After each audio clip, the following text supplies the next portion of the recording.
பார்க்க வேண்டும் என்பதற்காகத்தான். ஸோ இது ஒரு பிற்போக்கு சிந்தனையாகத்தான் அதை காட்டுகிறதே தவிர வேறு விதமாக பார்க்கிறோம். என்னது திருநீர் பூசுவதும் ருத்ராட்சம் அணிவதும் பிற்போக்குத்தனமா?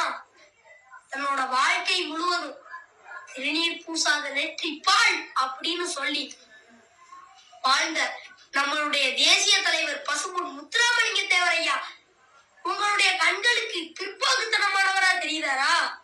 திருநீர் பூசும் பாரத பிரதமர் நரேந்திர மோடி ஐயா உங்களுடைய கண்களுக்கு பிற்போக்குத்தனமானவரா தெரியுதாங்களா? திருநீர் பூசும் பல தலைவர்கள் உங்களுடைய கண்களுக்கு பிற்போக்குத்தனமானவரா தெரியுதாங்களா?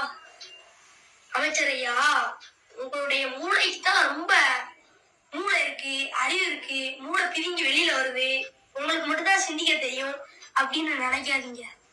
உங்களுக்கு விருப்பம் இருந்ததுன்னா இருங்க, இல்லைன்னா போய்கிட்டே இருங்க, யாரும் கேட்க போறது கிடையாது.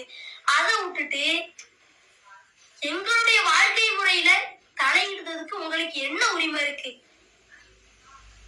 இந்துக்கள் திருநீர் பூச அனைவருமே பிற்போக்குத்தனமானவர்கள் அப்படின்னு சொல்ல உங்களுக்கு என்ன உரிமை இருக்கு? என்னுடைய கண்டனத்தை உங்கள்கிட்ட தெரிவிக்க உடனடியா மன்னிப்பு கேளுங்க. தீண்டாமை பெரிய பாவச்செயல், தீண்டாமை பெரிய குற்றம் அப்படின்னு சட்டம் சொல்லுது.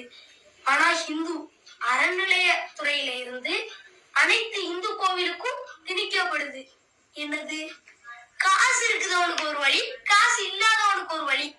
காசு இருக்குதவன் கடகடன்னு கோவிலுக்குள்ள போய் கடவுளை பார்த்துக்கிட்டு போய்கிட்டே இருக்கான். காசு இல்லாதவன் கடகோடியில நின்று கடவுளை பார்க்கணுமா? என்னைக்கா நியாயம்? இதுதான் மிகப்பெரிய பாவச்செயல், இதுதான் மாபெரும் தீண்டாமை. ஹிந்து அறநிலையத்துறைக்கும் என்னுடைய கண்டனத்தை தெரிவிக்க என்னுடைய கண்டனத்தை தெரிவித்துக் கொண்டே இருப்பேன். இந்த காணொலியை பார்த்திருப்பீங்க.